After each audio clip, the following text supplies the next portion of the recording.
Hi, and welcome to another episode of About the Authors TV. I'm your host, Jake Brown. Joanne Harris, legendary author of the equally famed Chocolat series, writes within a supernaturally sensuous world. As National Public Radio once described it, a book that the Irish Times has recently reminded the world became a global literary phenomenon that sold more than 1 million copies in the UK and Ireland alone. The film adaptation that followed a year later, starring Juliette Binoche and Johnny Depp, introduced millions more people around the globe to the magic world of Lascaux, the French village where we meet the charming and charmed protagonist, Vianna Rocher, of the magical chocolatier. Readers and moviegoers alike fell so in love with Vianna and her daughter Anouk that it earned a Best Picture nomination at the Academy Awards, among 5 Oscars in total, while Harris earned the Creative Freedom Award and the Whitaker Gold Award. Out of that success, a series was born that stayed both beloved and wildly popular with readers throughout the millennium, with sequels like The Lollipop Shoes, Peaches for Father Francis, and The Strawberry Thief most recently, where The Guardian broke the welcome news for longtime fans of the series that Harris undeniably creates an evocative world in The Strawberry Thief, and in her explorations of magic, family, grief, and recovery, it's sure to delight fans of Chocolat. Her gift for baking French culture and cooking into wonderful stories filled with unforgettable casts continued with new bestsellers like Blackberry Wine, 5/4 of the Orange, and a sideline co-writing hit cookbooks like The French Kitchen, My French Kitchen, a book of 120 treasured recipes, The Little Book of Chocolat, and The French Market, more recipes from a French kitchen. Harris's way with words has known no genre boundaries throughout an extraordinary career where she's written hit psychological thrillers within the Maybury series like Gentlemen and Players, Different Class, Blue-Eyed Boy, and Narrow Door, gothic novels like Sleep Pale Sister and The Evil Seed, folklore fairy tale themed novels and novellas like A Pocketful of Crows, Honeycomb, Orphea and The Blue Salt Road, her hit fantasy series Rune Marks, with Rune Marks, Rune Light, The Testament of Loki, and The Gospel of Loki, and other standalone bestsellers like Coastliners, Holy Fools, Jigs and Reels, the Doctor Who novella The Loneliness of the Long-Distance Time Traveler, her nonfiction book 10 Things About Writing, and Broken Light, with books published in over 50 languages around the world. Today we have the privilege of Joanne's company all the way from the United Kingdom. Miss Harris, thank you so much for being here. You grew up with the influence of 2 wonderful parents, your French mother and your British father, who were both teachers of modern languages. I imagine that meant you grew up reading and speaking in both languages fluently? We had a public library, which I went to. I was allowed to join it when I was 7. I was very excited because it was a kind of mysterious building and it was at the top of the centenary rooms. And so you had to go up this staircase, which became increasingly dark and atmospheric. And at the top, there was this library in this sort of slightly Gothic style with these cavernous sections, and I was very excited to join until I realized that I was only allowed to join the children's library, which was a shelf. So I hassled the librarian for ages once I'd finished reading the shelf, and I got permission finally on great sufferance. I wasn't allowed to join the adult library until I was 14, but at 8 she allowed me to take 1 book from the adult library a month. I had 4 pink library tickets for the children's library and 1 for the adult library. But she had to look at the book. She had to decide whether it was suitable. If it wasn't, she would put it back and I wouldn't get another book for another month. So the whole business was fraught with peril and adventure. But, I managed between that and my parents' restrictions on what I was supposed to read. And they didn't like me reading sci-fi or horror or fantasy. So the trick was for them to leave me there while they did the shopping on Saturday mornings. And I would speed read all the things that I knew I wouldn't get home. And then I would come back with an acceptable reading pile. But yes, it was really a question of stopping me reading books rather than encouraging me in any way. Oh, she was called Mrs. Potter. And she was very old, about 30, I think, at the time. And she was very frightening.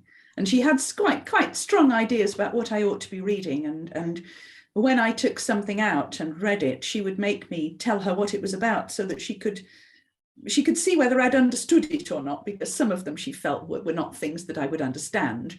So I was constantly answering questions about the books I'd read and trying to prove that, yes, I'd read them and yes, I'd liked and understood them. And yes, I wanted some more. But I used to read a lot of short stories. There were these yellow library editions of Golanc's Sci-Fi Authors of the Year.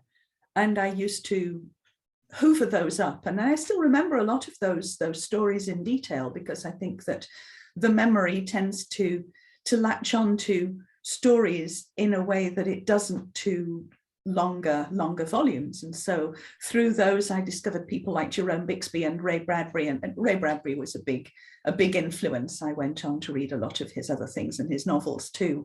And I read a lot of, well, I say kids fiction. I assumed it was kids fiction, but I read a lot of adventure stories like Rider Haggard and people like that. And I also read a lot of an author called Willard Price, who wrote these rather muscular adventures about exploring other countries and capturing animals.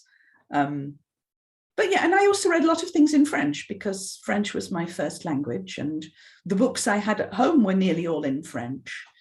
And so there were a lot of French authors like Jules Verne, and Victor Hugo was one of my grandfather's favorite authors. And so I got introduced to him quite early. So I read a lot of that. And there was also a French author who's not been translated called Georges Chollet, who used to write this kind of superhero series about a masked superhero schoolgirl called Fantomette who would go out and solve mysteries, which I loved. And I was brought up on those too. Spending so much time around books as a child, when you saw those authors' names on the covers, is it fair to say that's when that dream began to filter into your imagination? No, nobody encouraged me at all. It was quite the opposite, really. I came from a place in the north of England where basically, you were not encouraged to have anything that didn't seem to be a proper job. And my parents were both teachers. My grandfather was a teacher, and it was really expected that I would be a teacher from a very early age. There was just no question that I wouldn't be a teacher. I knew a lot about teaching because what happens when teachers marry other teachers? All their friends are teachers and they talk about teaching all the time. So, I was prepped to be a teacher. And then when I was about 8 or 9, and I had this revelation that actual people wrote books. It had taken me that long to understand that the names on the spines of the books were real people who did this for a living. And I thought, wow, I could do this. And so I went to my mother very excited and said, hey, you know how we said that I was going to be a teacher like everybody, but what if I wrote books instead? Would that be cool? And my mother, who is a rather forbidding French woman, led me into this room in our house, which was just floor to ceiling books by 19th century French novelists who all died penniless in the gutter of syphilis. And she said, and this is why you need a proper job. Teaching would be nice. So I went into teaching. And I was in teaching for 15 years and I loved it and I was good at it. But I just kept writing in stealth because nobody wanted to know about my writing. Nobody had anything really. It wasn't even really taught in schools. There was the odd teacher who said, oh, you write these stories. That's nice. But that was it, really. There was no idea that you could do this as a living because nobody thought that you could do that in those days.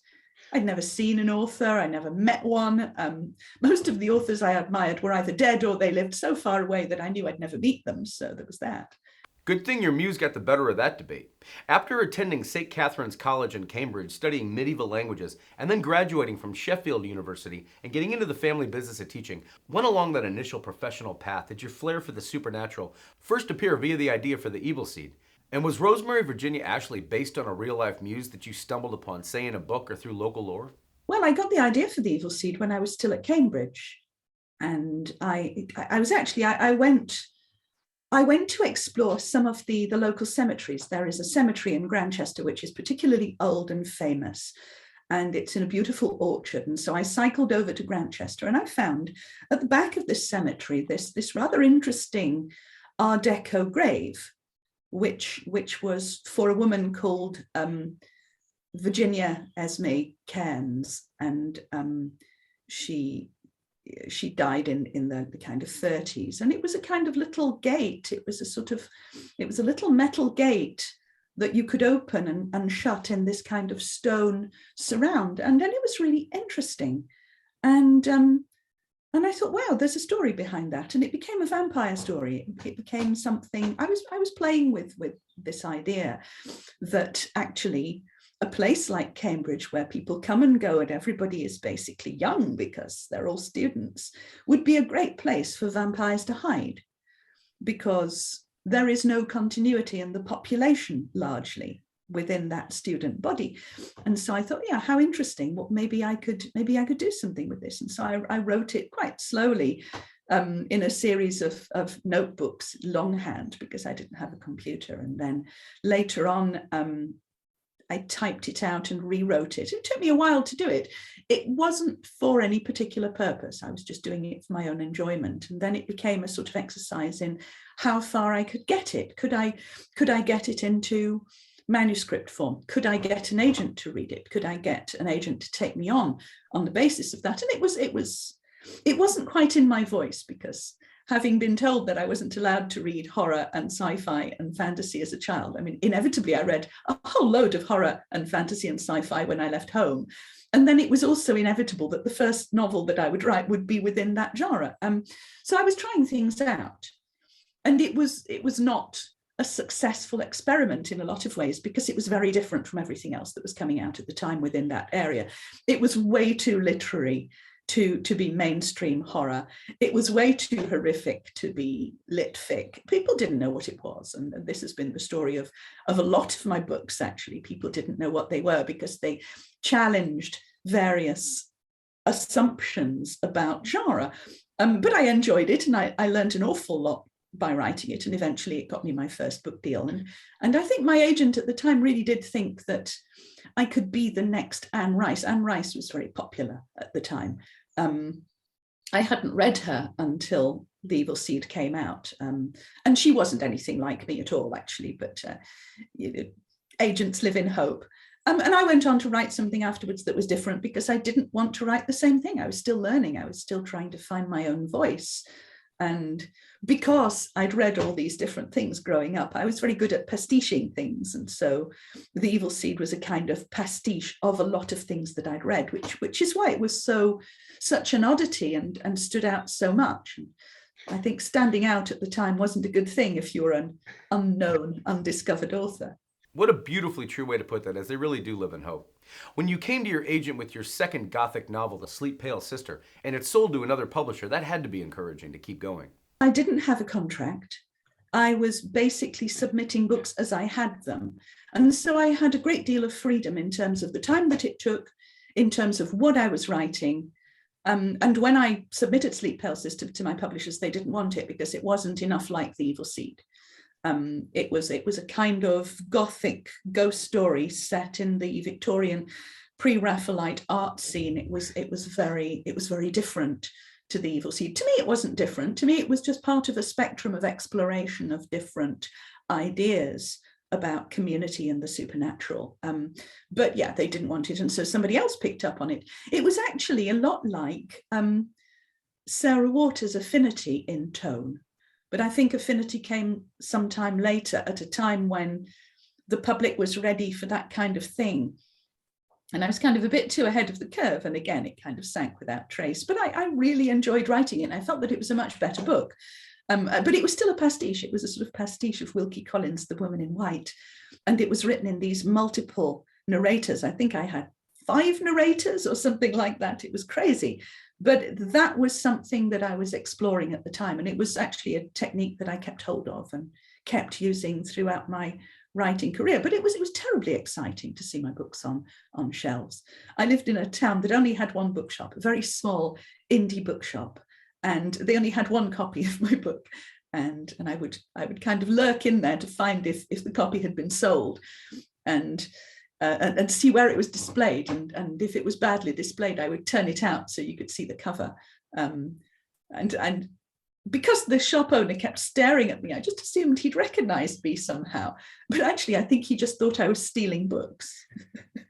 Years before millions of readers around the world first fell in love with them and began incorporating them into their own kitchens, would you take viewers and fans on a bit of a tour through the traditions of culture and cooking you were raised with? Wove their way down into the way you blended both on the page in Chocolat and a generation of novels to follow so masterfully. You know, I'd love to meet somebody who doesn't have a family history of cooking.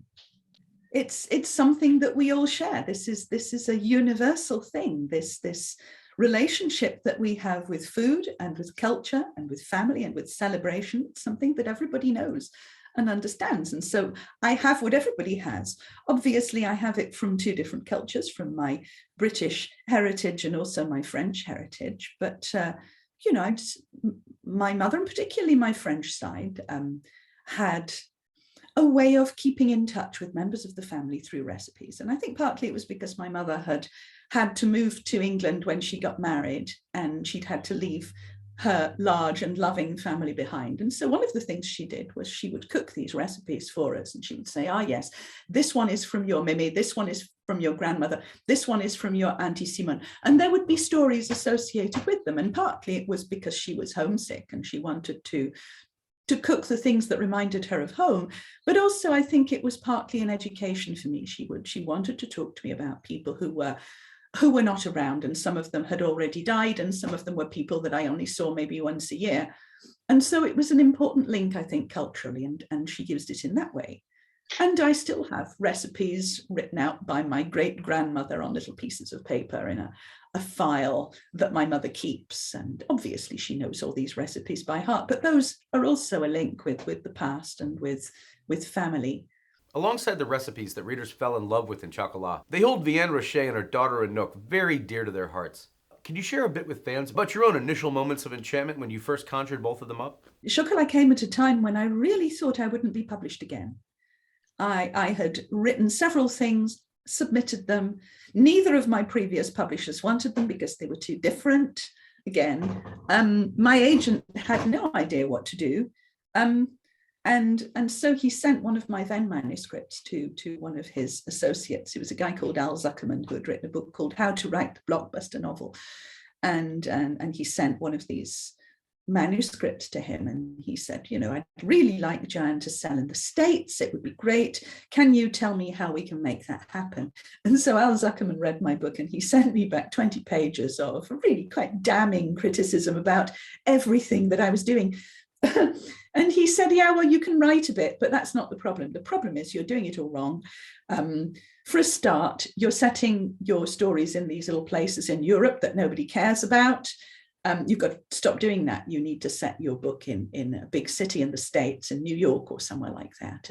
And yeah, also, what's with the old people? Why are there so many old people in your book? You don't want that, because books need to have some zip and life. And by the way, would it kill you to have a sex scene or two in there? Obviously, with the old people, that's not going to happen. But if you have some nice young people in a city like New York, you'll see that you get a lot more energy in your story. And by the way, why is there so much food in there? Did you want to write a cookbook, or are you writing a novel? You're going to have to decide which. And so I took all his advice on board, ignored it completely, and wrote this little book that was set in a tiny place in Europe that nobody knew about because it was invented, and was just full of old people and was full of food. And it became Chocolat. And what changed at that time was that I had become a mother, and I'd found my voice pretty much at the same time. And so Chocolat was, in some way, it was a kind of love story between a mother and her child. And a lot of it was about my French family's heritage and culture, and my memories of them, and my memories of certain places that were dear to me. And I'd also completely given up thinking about getting published anymore. I just wrote it absolutely for fun. And yeah, it's something kind of clicked. I thought, yeah, okay, this is my voice. So these are the things that I care about, the things that I'm going to write about. And those characters sprung from that. And although Vianne is not entirely unlike me, she is not me, of course, but Anouk is very much modeled on my daughter Anushka, and so it was very much the story of a mother. And I wrote it when I was the mother of a 3-year-old, and I wrote it as the mother of a 6-year-old. And that relationship has been the central part of those books as they have developed. And I didn't intend to write more than one, but I've come back to those characters because actually they have never left me alone. We hear so often from so many of your peers about how they come to live with long-term characters, almost like family members. The ones in Chocolat certainly felt that way. Whether we're talking about Vianne's shop helper, Josephine Muscat, or Armand Voisine, our Caroliner, Luc Claremont, Guillaume and his unforgettable dog Charlie, or the river gypsies, Rue, Zizette, and Blanche. How much of a pleasure was it playing with that ensemble on the page?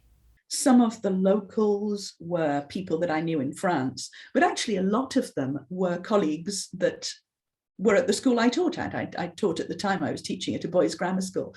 And there are an awful lot of elderly gentlemen of a certain type, which is why there are so many old people in Chocolat, because I wasn't in a position where I could just go to France and do my research.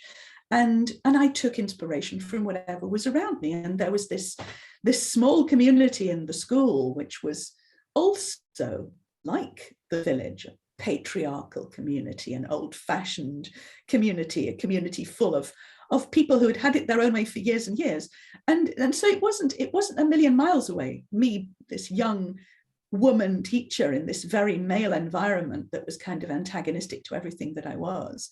It is not that different to Vianne's arrival in this village dominated by this patriarchal tradition. And so, some of those characters I just picked out of my day-to-day life because they were there.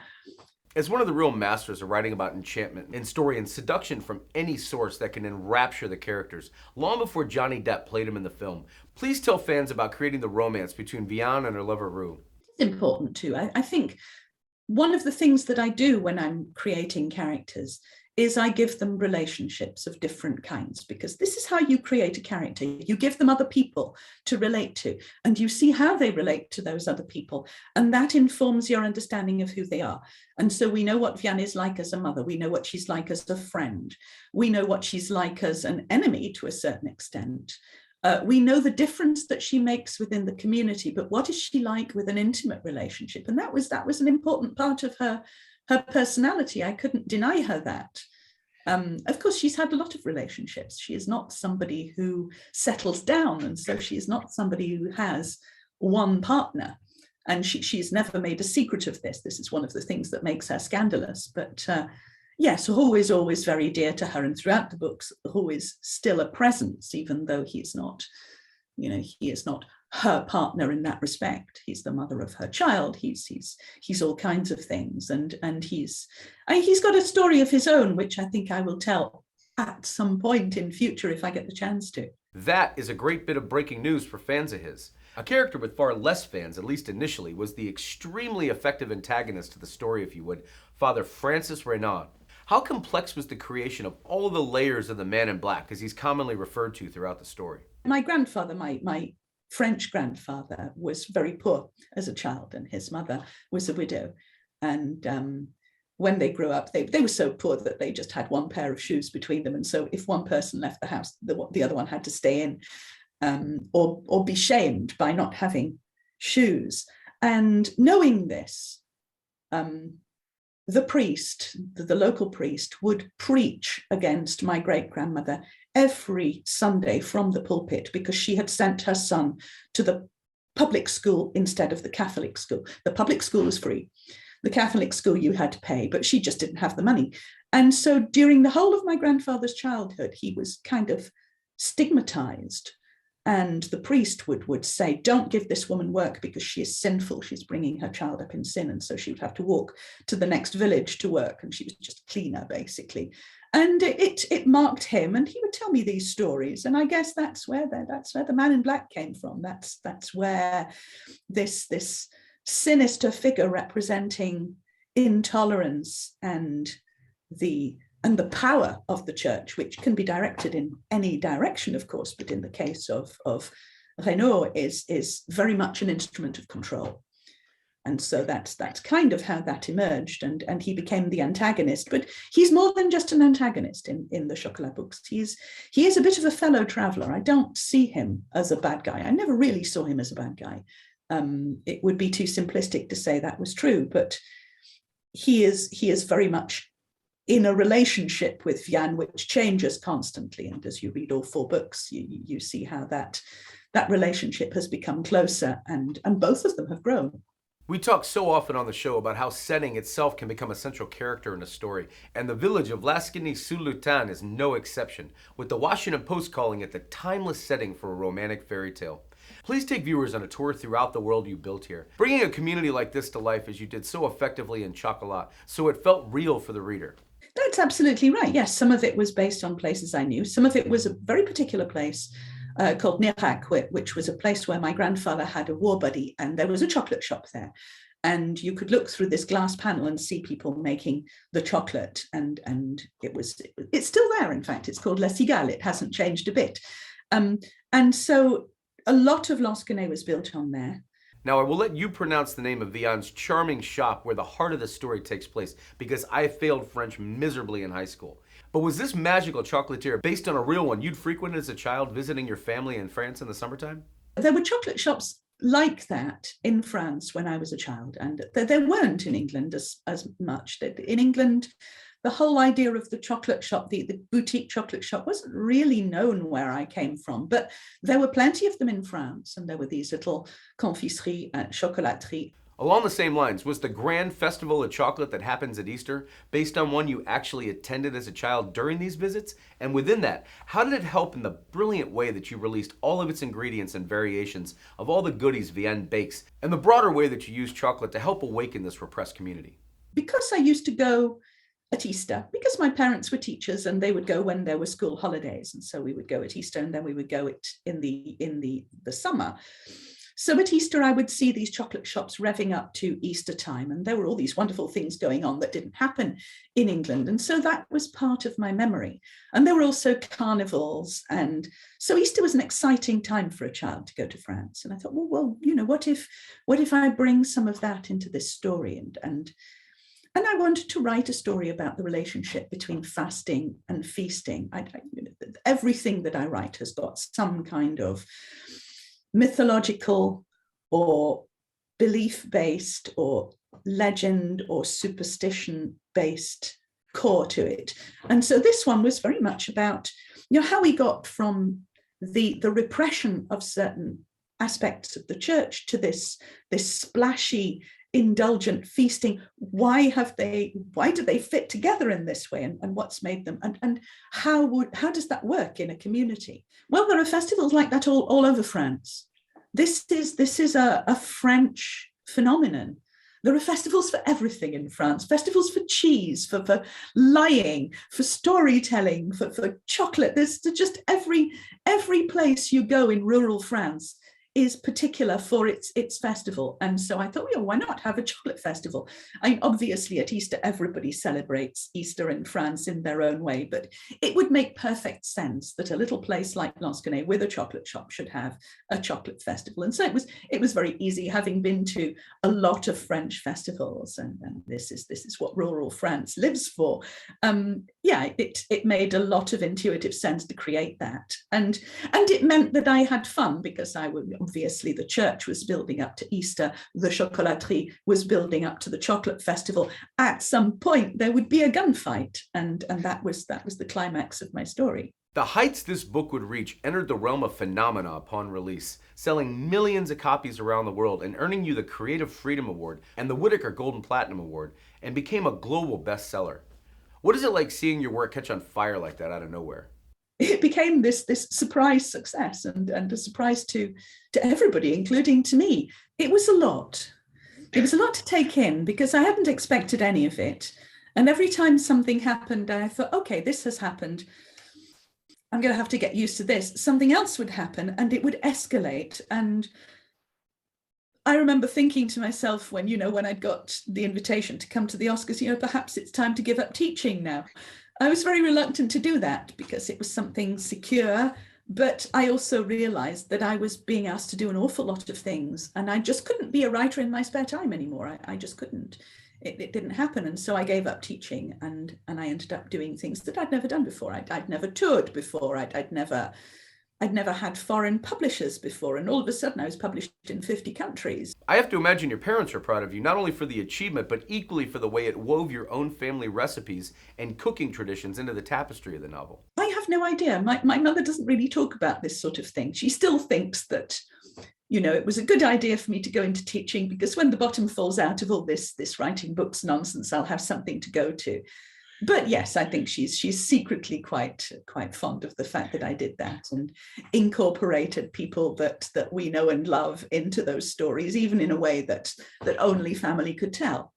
It's also worth noting here that you had a unique opportunity that most authors with foreign translations don't, and that was to actually translate your own novel from English to French, since you spoke both fluently. Did that change anything for you creatively about the book within the process of doing so? People think I wrote it in French. Actually, I kind of did, because when the rights were sold to France and it was translated, the translation was so bad that basically I spent 3 months rewriting it completely from scratch. But people don't generally know about that. But no, I write in English because I live here and I've got an English publisher. Right on the heels of all this, the book then became an Oscar-nominated film, including a Best Picture nomination and grossing $125 million globally.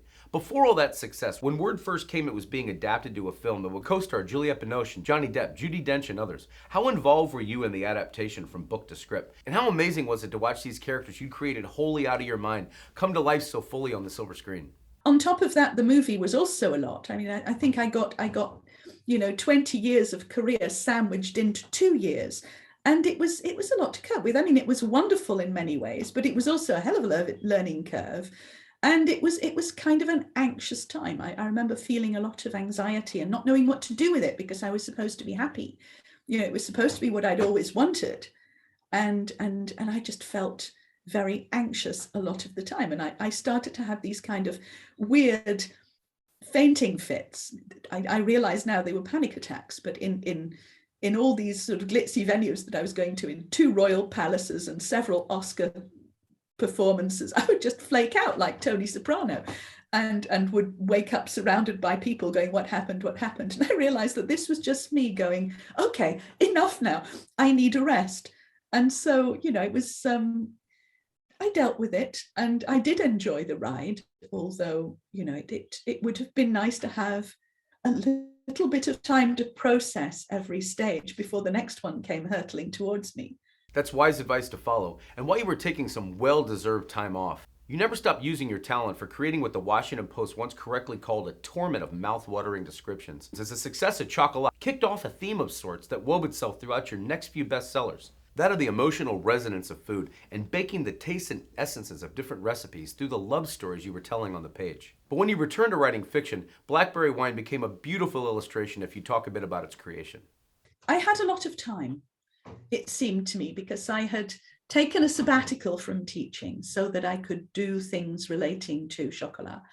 My book had come out in Italy 6 months before it was supposed to come out in England and America. So I had this 6 months where I wasn't teaching, I wasn't touring. And so I just wrote. And so I got these 2 books written. And it was good, because it meant that when the whole kind of song and dance started with the Hollywood thing, it meant that I wasn't going to be under pressure to write the second book. The second book was already written. It wasn't really the second book at all, of course, but as far as the world was concerned, my first 2 books didn't really even exist. And so I didn't feel that tremendous sense of pressure that a lot of people feel. I wrote Blackberry Wine consciously on a lighter note than 5/4 of the Orange, because my publishers were anxious at the idea that people could read Chocolat and then read 5/4 and feel that one was very much more emotionally challenging than the other. I mean, I would always argue that Chocolat has its dark side too, but 5/4 is much more emotionally challenging, and so I thought, okay, we'll put a little buffer in there. And so I wrote Blackberry Wine, which was very consciously about my English side. It's here that we first meet Jack Apple Joe Cox, a central character to the story, even though he disappeared decades before writer Jay McIntosh began writing a book about the disappearance. Were Joe and his special wines modeled on anyone that you'd actually known growing up in England? A lot of it was about my English grandfather, who was a gardener, who is the template for Joe in the book. And when I'd finished it, I felt that his voice was there on the page, and it was a nice thing to do. Once you turn to writing 5/4 of the Orange, we meet the charming Framboise Simon, who with a very special cookbook that belonged to her mother Maribel, both wins over the skeptical locals with her mother's recipes. But they're also sold out of another of your charming local shops, this time a creperie, all while at the same time within the pages of this recipe book, Framboise piecing together clues of an event from her childhood that's haunted her and her family name since. Did you plot this story out around the cookbook before you began working on any other aspects of it? Well, the cookbook, in a sense, is the key to everything in Five Quarters of the Orange, because Mirabelle, who is the mother character in here, is a very inarticulate woman who just doesn't give anything away. And she's quite a difficult woman. And her children have found her very difficult. And now, after her death, all that's left of her is this cookbook, which has recipes in it, but it also has these coded messages and this unexpected poetry and these unexpected confessions. And Framboise, who is the lead character, who is the youngest, uses the cookbook partly to unravel her mother's life and also to come to terms with the terribly difficult relationship they had when she was young during the war, during these rather dark times where everybody was suffering and nobody was necessarily being shown at their best. And it's another story. And all my stories are, I think, stories of small communities under pressure and what pressure does to communities and to individuals. And obviously this is a small French rural community during the Second World War. And I wanted to write something about the darker aspects of food, because obviously food it can be delicious and it can be a celebration, but it can also be a really difficult thing. It can be food as deprivation, food as rationing, food as a source of conflict within the family. I mean, you know, how many Thanksgiving or Christmas meals have been ruined by people basically quarreling over these feasts that are supposed to bring them together. And so I wanted to write a book that wasn't about food bringing a community together, but disunity within the community with food at its heart. And so there was that. And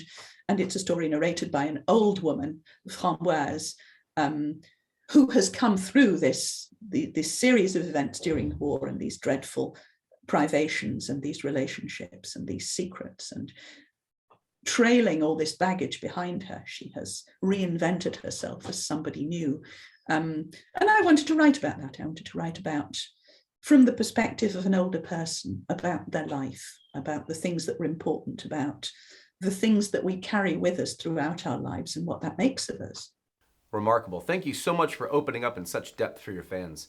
You continue the tradition of putting your talent to work creating cookbooks with a little non-fiction cottage industry that blossom out of the successes of the French Kitchen and My Little French Kitchen, a book of 120 treasured recipes. And then, of course, the latter mentioned Little Book of Chocolat and The French Market, more recipes from a French kitchen more recently, all co-written with Fran Ward. And it's really a magic thing, isn't it, within a cookbook, when you get to share with readers recipes passed down through the ages in different families and cultures around the world. Within yours, how did you go about collecting them, and how many family recipes of your own versus those you included from others that wound up in this book? Well, all my favorite recipes are in there, and that was the thing, really. I never set off to write a cookbook. I didn't want to write cookbooks. My agent kept saying, "Hey, what if you wrote a cookbook?" And I just didn't want to do it. I'm not a cookbook writer. I just felt that it would be a pointless thing to do. And then I found that my readers kept pestering me for recipes. They kept saying, well, we want to know more about the recipes. We want to theme a dinner around chocolat, but we don't know how to cook the thing. And what exactly did she put in her chocolate? And so I thought, okay, you know what?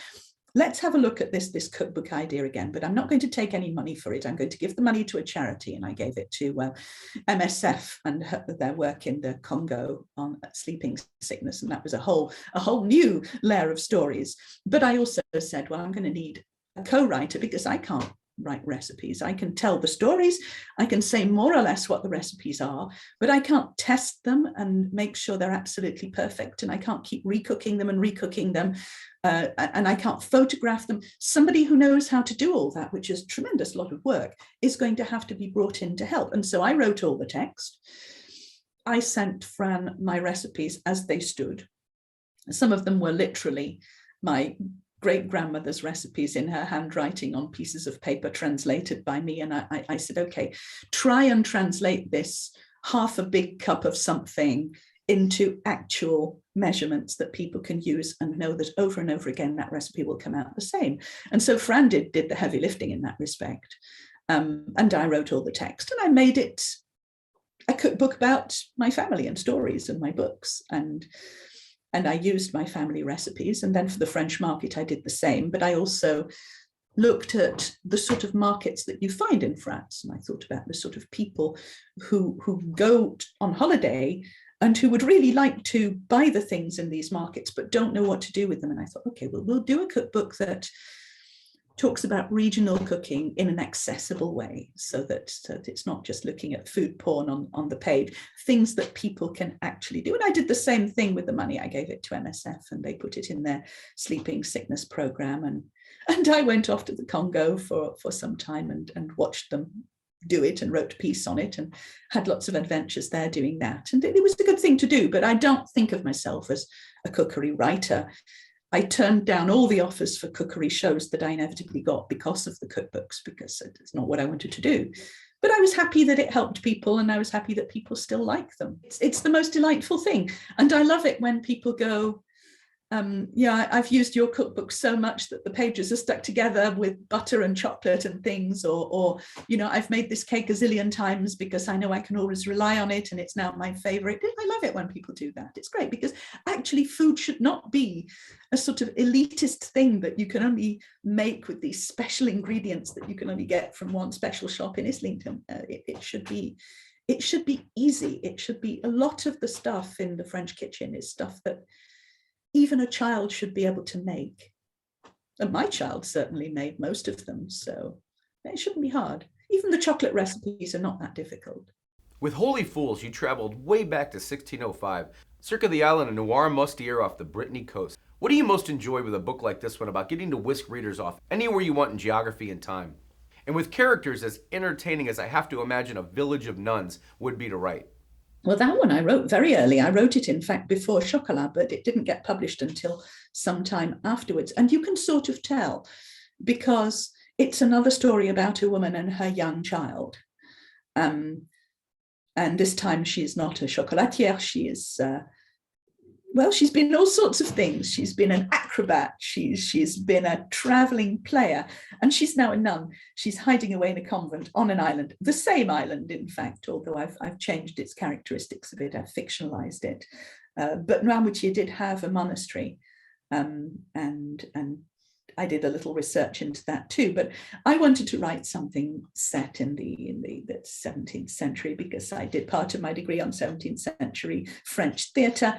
And it was a world that I felt comfortable inhabiting for that story. And it's an old-fashioned swashbuckler in a lot of ways, set in this small community of nuns. And it's also a romance, kind of a quite dark romance, because the other party, Le Merle, is quite a bad guy in his way, but he was also a lot of fun to write. And he follows my protagonist Juliette into her convent by pretending to be a priest, in fact. And he has shenanigans of his own, which are to do with extorting money from the abbess, who is very young. In those days, it was not uncommon to take the very young daughter of a rich family and to pop her in a leading position as the abbess of a convent, usually with a protector. And so he comes in this capacity as the protector of this very young girl who is supposed to be there as the leader of the convent. And of course, like all changes in a community, it ruffles feathers, because the young abbess has her own ideas and he has his own ideas, and Juliette is only there really to hide from pursuit and to keep her daughter safe. And so it's basically a little unexploded drama bomb which is there to happen, which is at the heart of most of my stories, actually. That really is a running theme throughout your catalog, releasing what you call these drama bombs that you must have so much fun dropping into these communities you aren't expecting at all, and all that follows creatively. These are how stories are born. The thing about nearly all the stories that we love is that they all start with disruption of some kind. And if we take the classic Western, it's all about somebody new arriving in town, for good or for bad. And actually, Chocolat is built like a classic Western. It's basically the plot of A Fistful of Dollars. It's the gunslinger rides into town, picks a fight with the establishment, the guy in the black hat, and boom, there's a showdown. There are so many fairy stories that start off with somebody leaving home on a journey, or somebody new arriving in a community to make something happen. There's always that, because otherwise what you get is stability. And stability isn't the way to tell dramatic stories. So you have to make something unstable. And so that's why the arrival of someone new, or the death of somebody, or the departure of somebody, these little instabilities within the quite volatile chemistry of the community, these are the things that make stories explode. And that's always been what's interested me. You next took readers off to a different place in history and deeper inside the beautiful landscape of France, like the village on the small island of Les Devins in the coastliners. The island is Noirmoutier, which is a place where my grandfather had a holiday home, and he was intending to retire there and never quite did. But we would go there every year to see him, and I would spend the whole of my summers as a child there. And so I got to know it very well. And it was a little community with a lot of really quite specific individual characteristics about it. It was an odd, quirky little place. And I thought, what a great place to set a story. And then I went back when my daughter was very little, because I wanted to show her a beach that I'd really loved. And I remembered the beach being sandy and there being these beach huts on it, and there were rocks all around it. And I thought, oh, we'll go there. And when I came, I realized the beach had gone. It had just disappeared. The beach huts were now 20 feet above the level of the rocks, and there was just no sand. And I thought, how does this happen? How does this even happen? And so I looked into why it happened. And then I thought, what if we had a story about somebody who did this on purpose, somebody who perhaps owned a hotel, and who stole a beach. And so it became a story about manipulating the tides around this tiny little island for control of this one beach, which would mean the difference between poverty and tourism for this community. And I talked to a lot of experts on reef balls and on coastal erosion, and I did more research on that than anything else, really. But yeah, it's a story that seems like a kind of fairy story, but in fact, it's absolutely anchored in fact that beaches do appear and disappear, and you can control that. And I was just fascinated to learn about it, but it was what it means to this quirky little community living on an island, knowing very little but their own island and their own little lives. Now, Jig and Reels was told through 22 different tales. What first inspired the concept for this anthology? And any favorites within it you most enjoyed writing? Well, I write short stories all the time, but I write them quite infrequently, and it takes me quite a long time. And so I had been writing these short stories, and some of them had been written for magazines, and some had just been written because I wanted to write a short story. And when I had enough for a collection, I just approached my publisher and said, what do you think? What do you think? Would you like these short stories? And they brought them out, and they did really well, actually, it's interesting because in England there is this general feeling that short stories don't sell. I don't think it's quite true, but there is this general resistance to short stories. But because I loved short stories, because I've been brought up on them, because I'd read the short stories of Maupassant and also people like Ray Bradbury, I thought, why not? And I like writing them. I enjoy writing them. I might write just a handful a year, but eventually you get enough for a collection. And to me, those stories were a kind of roadmap of all the places I might go, because there are all kinds of things in there in all sorts of different areas of writing. And anybody who still thinks that I only write in one direction should read my short stories, because then they can see all the things that I've done and I'm likely to do perhaps in the future. Similarly, what did you have the most fun with creating the stories woven within a cat, a hat, and a piece of string? And as an example, how long does it typically take you to create a short story, say versus a chapter in a full-length novel? Like Jigs and Reels, I wrote that over a period of some time, maybe 6 years, 7 years, because when I write short stories, I find them quite challenging to write, and it takes me a long time. And so again, it was another little lucky bag of things. These are ideas that have just popped into my mind from maybe something that happened, or maybe some. Generally, short stories are not the same as novels in the sense that they are based on one idea, one core concept.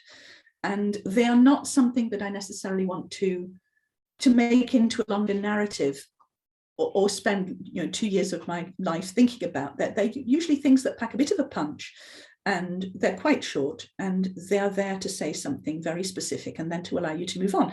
And so I quite like doing that. I like exploring the different paths that I wouldn't necessarily go down with a whole novel. The Mulberry series introduced readers to the St. Oswald Grammar School for Boys, where in the pages of Gentlemen and Players, a very unique sort of psychological thriller plays out, told through two alternating first-person narratives between classics teacher Roy Hubert Straightley and a mysterious antagonist who we don't meet and I won't give away for viewers who might not yet know till the book's end. Did you write these two stories individually or chapter at a time and then weave them together? And we're just dying to hear a bit more about how this fascinating narrative approach worked in action. I had always said that I wouldn't write about my teaching years because nobody would believe any of the stuff that I would say about teaching, and also it was still a bit too close to me. And I thought, I'm not going to write about being a teacher. And then, of course, every time I tell myself I'm not going to do something, I end up figuring out ways to do it. And with Gentlemen and Players, I think it was just time. I wanted to do something that was a little different. I wanted to write about a different kind of community. And just there were so many irresistible teaching stories that I knew, and that they were rattling around in my head. And I thought, I just can't. I can't not do this. And I wanted to write something that was a thriller, a psychological thriller. And it just came to me one day. I just thought, okay, what if I wrote a story of revenge and class conflict, and what if I set it in a grammar school very like the one that I taught in? How would I do that? And all of a sudden this world started to emerge. I didn't even really have to build it because I inhabited it for so long, and I built it of schools I had taught in, schools I had received education in. I built part of it from the university I went to, and then I just peopled it with the kind of characters I had known. And my hero is called Roy Straightley, and he's a Latin master.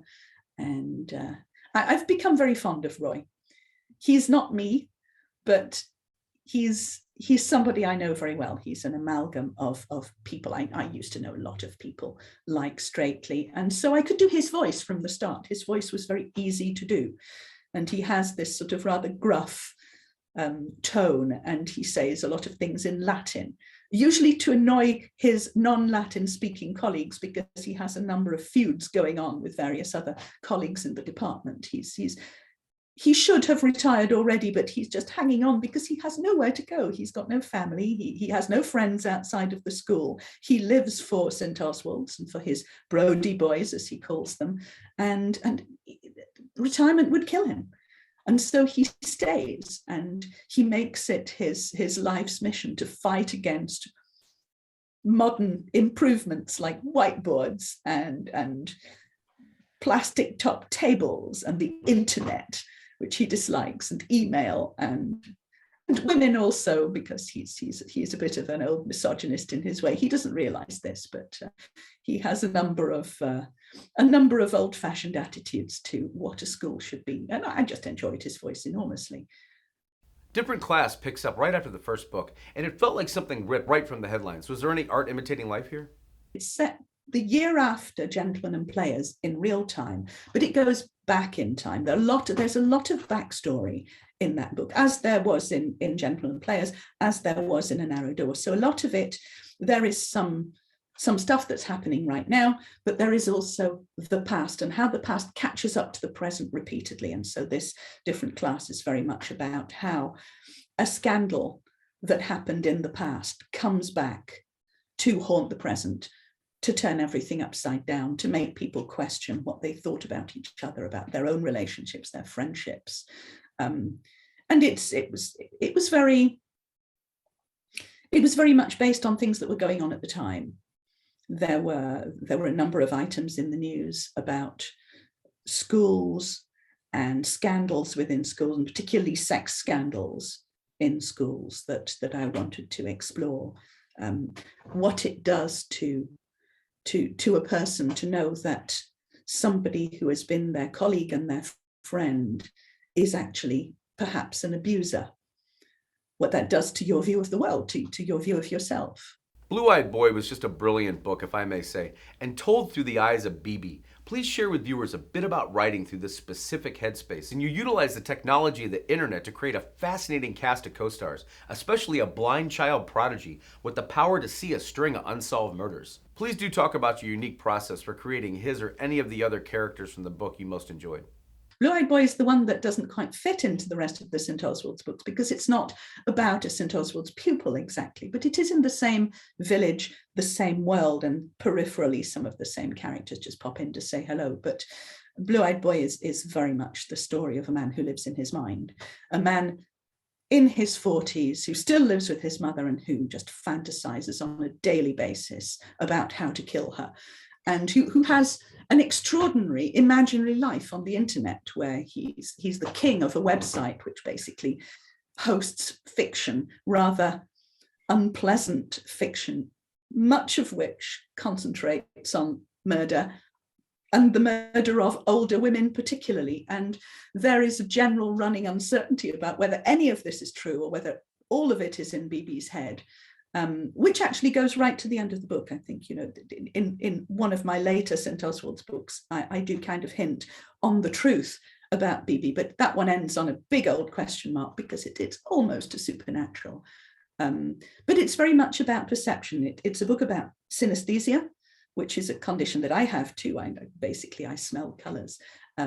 BB has a slightly different version of synesthesia, but he does perceive the world in a different way. And so does his brother. And so to a certain extent does his mother. And there is another character in there who is a girl who is blind, who again perceives the world in a different way. And so the whole of this book is really about identities and perception. And it's a kind of deep dive into the difference between the way we present ourselves to the world, the way we want to be seen, and what we really are inside, and how frightening those gaps can be. And also the communities of the internet and what we can do with them and the power that we can wield there, and how much difference we can make to one of those communities, depending on the identity that we decide to present. A Narrow Door is the just released latest entry in this series and is told through Rebecca Buckfast, a heck of a new headmistress now running St. Oswald's. Please dive into whatever the most intriguing elements of creating her complex character were, and again writing back and forth between two narrative points of view, that of her and Charlie. With the St. Oswald's books, I never really knew what was going to happen next, but I knew inevitably, because all schools are a kind of stage for drama, continually refreshed by new arrivals of people, I knew that I could just continue for as long as I wanted to within St. Oswald's, because there would always be new staff. With all three books, there's a new head. The heads are a bit like dark arts teachers in Harry Potter. They keep falling off. And so I knew that after the end of different class, there would be a new head. And I also knew that it would be Rebecca Buckfast, who was the deputy head in different class, who came with a crisis team effectively to solve the problems of this failing school and to try and bring it back on track. And she stays there as the headmistress. She is the first headmistress the school has ever had, a school that was founded in the 16th century. And she is at the same time an alarming breath of fresh air, and also somebody with baggage of her own. Old Charlie's been around for ages now. Was he like a familiar face or friend you picked back up with like no time had passed? And how, on the other hand, had you wanted him to change or evolve in the time that had passed? She is particularly a challenge for old Straightley, who is still there, still not accepting to retire, but losing his battle against innovation at tremendous speed. She's already introduced girls into the school. She is starting to have these impressive new facilities built. It's all looking pretty good for St. Oswald's, but Straightley can't help feeling that, an awful lot of the past is being thrown out. But he's still there because he feels the school needs him.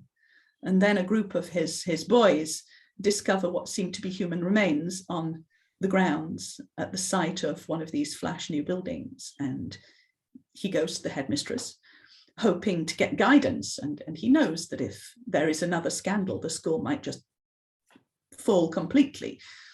And he's horrified to find out that not only is she not surprised, But she knows a lot more about this body than he expected, and she has a story to tell, and there's a lot of it, and it takes up much of the book. And so the book is a story within another story, and it's a question of opening it up to see what's at the heart of it, which is the solution to a number of mysteries, including whose is this body and why is it there.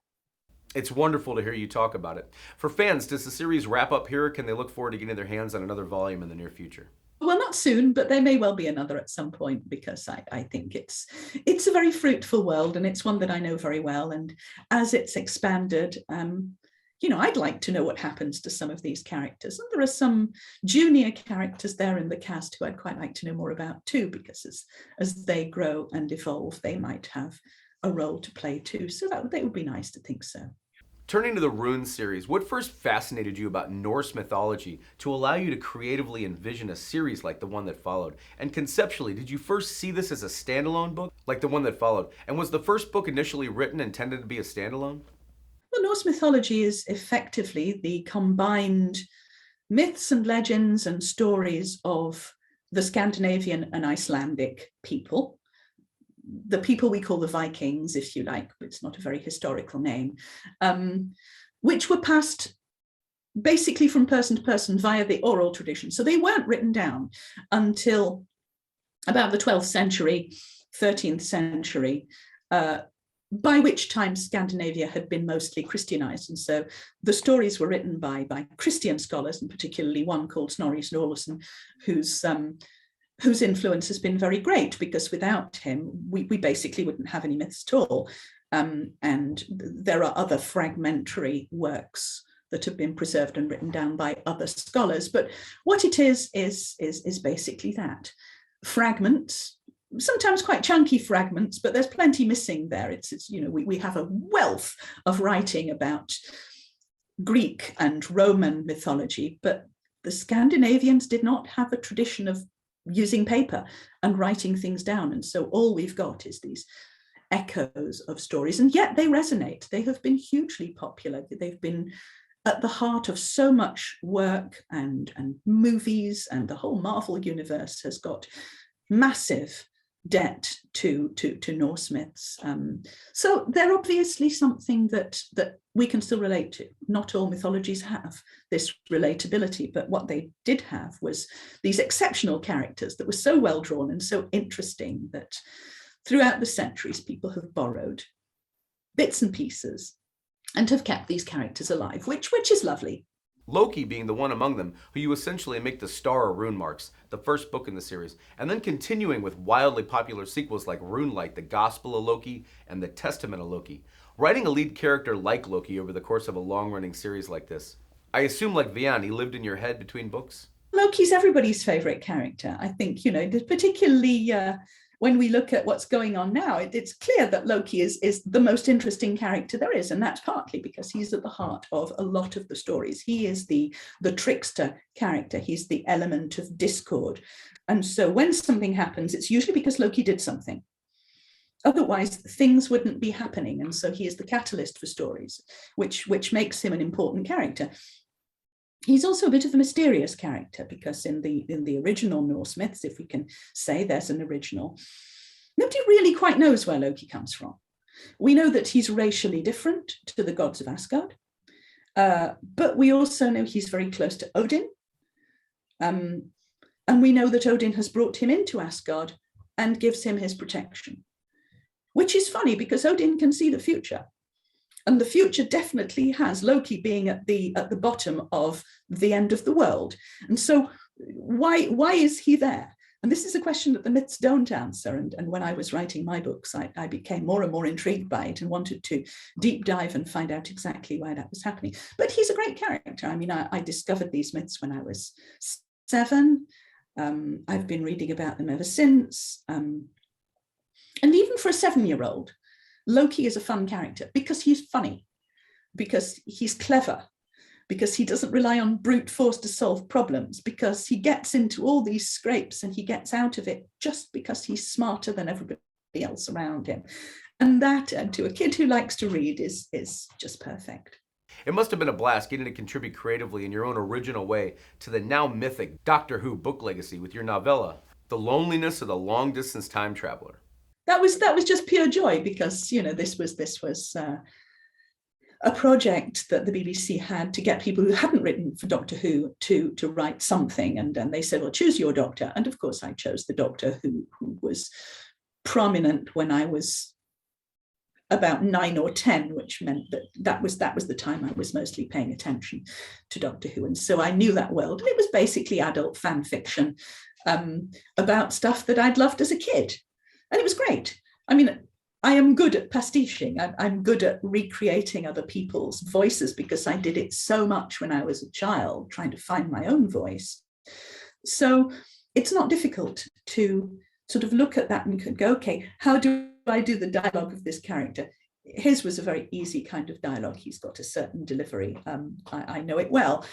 What kind of adventure do I want to give him? When do I want it to be? I mean, that was the difficult thing because obviously so much has been written about Doctor Who. You've got to know where to position your story, especially if it's one of the earlier Doctors, because huge amounts have been written already. And so I just thought, okay, there's this little moment here right at the end of Planet of the Spiders and before the Doctor's new regeneration.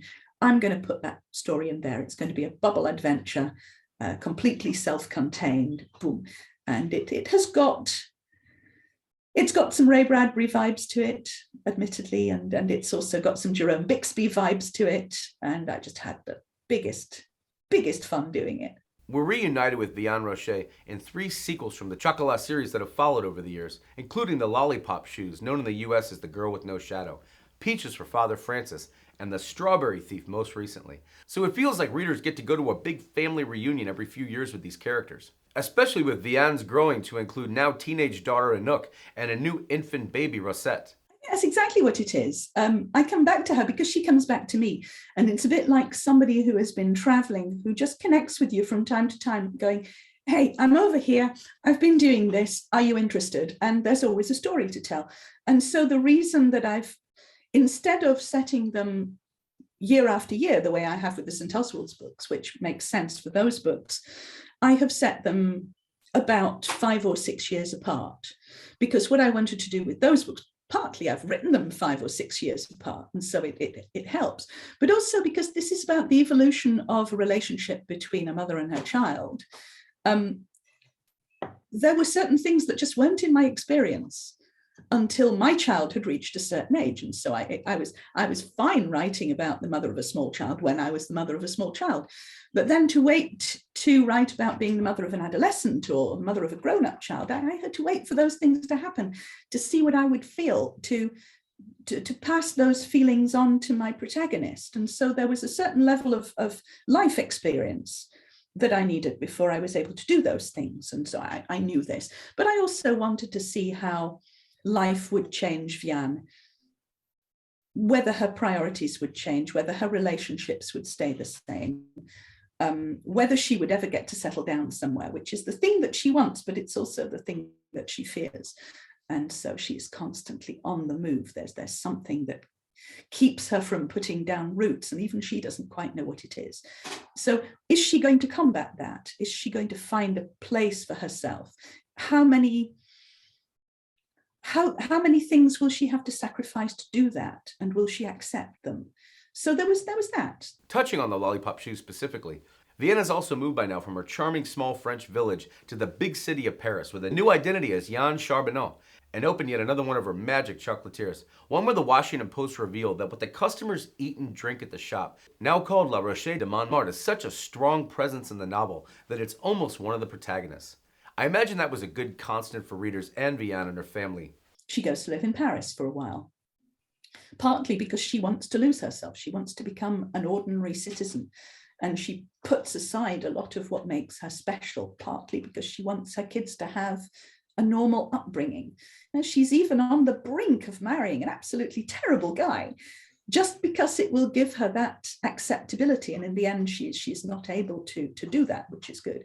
And she gets another life lesson from another antagonist who comes to show her why it's important that she knows who she is. Peaches for Father Francis has such an inviting title, and readers move with Vianne back to Lansquenet, Why was it time to bring things full circle between Vianne and her former nemesis, Father Francis Renaud? This time with the tables quite turned without giving too much away. Well, that one, I wrote that kind of in real time. And I knew that France was shaping up to ban the Muslim face veil. And I could see it beginning to happen. It had already happened in certain other European countries, and I could see France going right up towards it. And so I wanted to write a book about the face veil and what it says, that we're back to this idea of identity and perception again, what it means to people to be veiled. And I did a lot of research around where I live, and I went to our local Muslim girls' school and where everybody's veiled, and talked to people and got all the different aspects of why women choose to be veiled. And I got a story from there, a wonderful story, and that created to me a character, a wonderful veiled character with secrets to be unraveled. And I thought, where does she belong? Obviously, she belongs in Lansquenet. She belongs in this little village that hasn't changed for 500 years, which is suddenly going to have to change because it's in an area where basically immigrants are rehoused, are moved out of the banlieue, the outer periphery of the big cities, into rural places. And I knew this was going on too. And I thought, oh, what would happen if these two communities ended up living pretty much side by side across the river?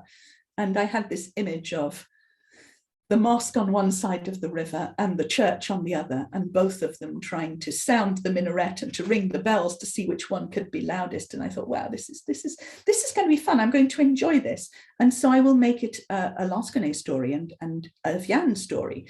I will have to bring Vianne back to Lansquenet to do that. And so I found a way to do it. And of course, it became about faith again, and the differences between us, and also the similarities between us, and how nothing is as simple as people think it is in terms of faith or community or culture.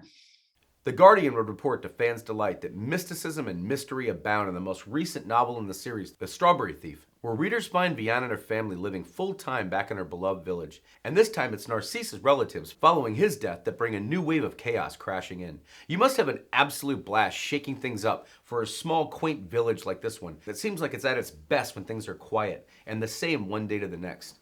How necessary is that to keep the reader turning the page to, versus say giving them something too safe within the plot? That one is very much a story about the anxiety of being a mother whose child is going to leave home, the anxiety of a mother with a special child, and what that means, and what it means to let go, because actually I think every parent understands this, that not only you have to let go of your kids, but also it hurts and it's hard and it's going to affect you in ways you never imagined it would. And so I thought, okay, this is something that I can write about now. I know about this stuff. I can write about it through Vianne too. This is a beautiful title. It sounds almost like a song. Is titling books something of a musical process for you? I usually have the title early on with the book.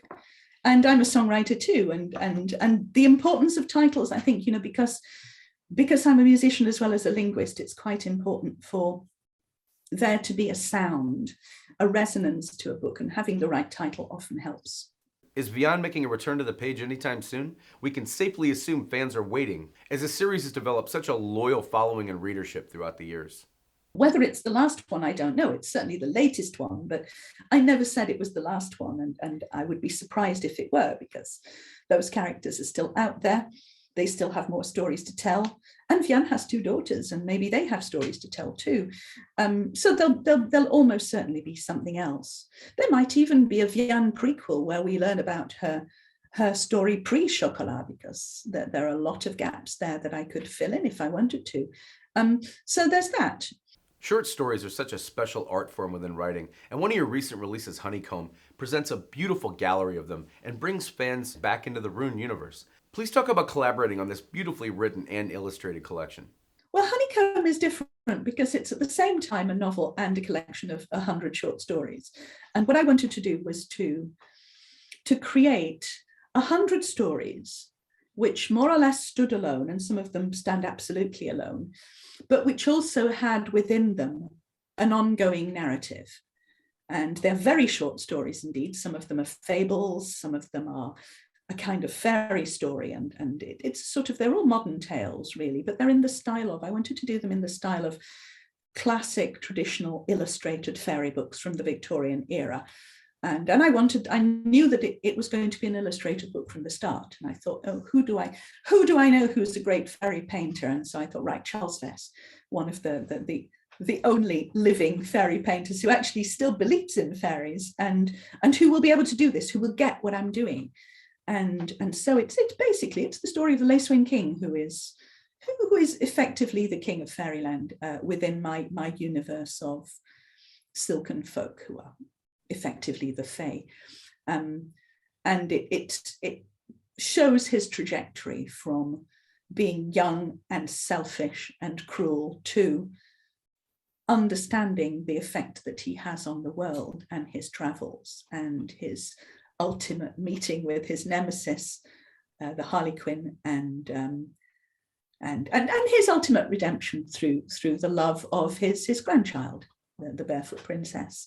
And it's set in this universe of 9 worlds, which is the universe that I used for my rune books and my Loki books, but which has also now become a honeycomb universe, a kind of multiverse, where the only things that can travel through are the bees, which are the tellers of stories, which are the heart of this story. The bees are effectively the instruments of communication of fiction, but also truth through fiction across every world there is. You also have a recently released novella affair. Please talk for fans, if you would, about its unusual inspiration. Orfea, which is one of my novellas. I'm very proud of that one. It's part of a set of 3 novellas based on old ballads, and that one is particularly close to my heart. I like that one a lot. But you know what? They're all mine, and I don't do the favorites game. What gives you the greatest thrill these days when you sit down after so many years of doing this to begin work on a new book? I also think it's important to try new things, and I'm always trying new things anyway. And when people look at my short story collections, they realize all the different areas that I have covered in things. And it means that I don't get tied down to just one set of expectations, because this has always been the purpose of my diversifying in the way that I do, to make sure that I'm just not expected to do the same thing over and over again. Because if that didn't happen with the Evil Seed, it's not going to happen now. But also I want to be learning all the time. I want to be trying new things, because if I'm not doing something I've not done before in some way, then I don't feel necessarily that the story needs to be told at all. So there's always going to be some pushing of the boundaries. Otherwise, I will not want to proceed.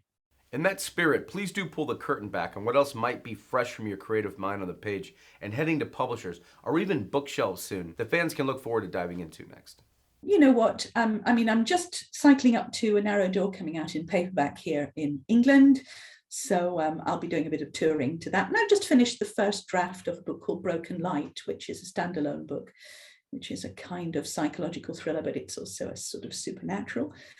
And it was kind of inspired by Carrie. It's, imagine if Carrie White had not had all her drama at the prom when she was a teenager. What if she'd just quietly pootled along until she was nearly 50 and then, boom, developed her powers at menopause? What then? So it's like basically menopause Carrie. What would a middle-aged woman do with the power to change the world? I don't think we've got enough older women protagonists in stories like this. And so I had a lot of fun writing that one. What keeps you enchanted with writing the supernatural as a signature within your catalog as originally as you do Book In and Out? Well, I think it's what I enjoy about it is keeping the fluidity between what we perceive as real and what we perceive as paranormal, a matter for the audience to decide. Like with Chocolat, there is, you can read it as Vianne being a witch. She has magic powers. There we go. Or we can go, she is a person of immense charm and charisma. And all this is a bit of a metaphor, which is also fine. I'm just quite happy to go either way. And so I'm happy to sort of go right up to the line of what constitutes paranormal, and still to have people go, well, maybe this is a metaphor for something else. I like doing that. I like playing with perceptions, because actually all of these things are absolutely in the eye of the beholder. When we look at the words that surround magic, charm, glamour, charisma, all of these things are also used. They double for just human characteristics. And we all know somebody who has exceptional charm or charisma. There's nothing much supernatural about it, but they are different. They can do the thing somehow. They can come into the room and everybody looks at them. How do they do that? So yes, there's that. And I like exploring these areas of perception that are just subtle and interesting, and linked with fairy tales and stories.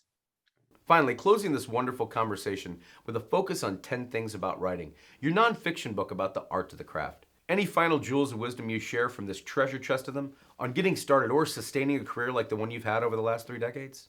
Well, I think the first thing is I address the uncertainty of the writer who is just beginning their journey and who doesn't quite know how to come to terms with the fact that they're a writer, because a lot of the hesitancy that I see in new writers is calling themselves a writer, carving out enough space in their lives to be writers, and just giving themselves permission to write. So a lot of it is about how, if you write, you are a writer. Stop bothering about whether you're an aspiring writer or a budding writer or a proper writer. Just being a writer should be enough. You can call yourself a writer without being a pro. This is also fine, because we're all learning. And that's quite important, because just settling into the role and admitting that you may not want to do this for a living, or you may be a long way from doing this from a living, but you still take it seriously. It matters to you. You need the time to pursue it seriously. That's a really important thing for people to do. So there's stuff like that. There's stuff about time management. There's stuff about getting into the headspace. And I've got a number of little exercises about doing that for people who feel that their time is limited, and they would like some tricks to basically get into the zone because they don't have hours to spend every day. I've got some basic things about editing that have helped me, but a lot of it is very much take from this what you need. If some of it doesn't speak to you, then just ignore it, because actually there are no specific rules that work for everybody. This is something that worked for me. It may not work for you. If not, here's something else that may work for you. But I think what works for everybody is reading a lot, reading critically, reading across all genres, and also not just reading, consuming other kinds of art. Because actually to make art, you have to consume art. And to write books, you have to consume books. And to understand words, you have to basically gorge on words. And that's a very basic piece of advice, but it's a really good starting point for anybody. Joanne Harris, it has been absolutely charming talking with you today. Thank you so much for taking out time to be on About the Authors TV. Thank you. Thank you so much for inviting me. It's been lots of fun.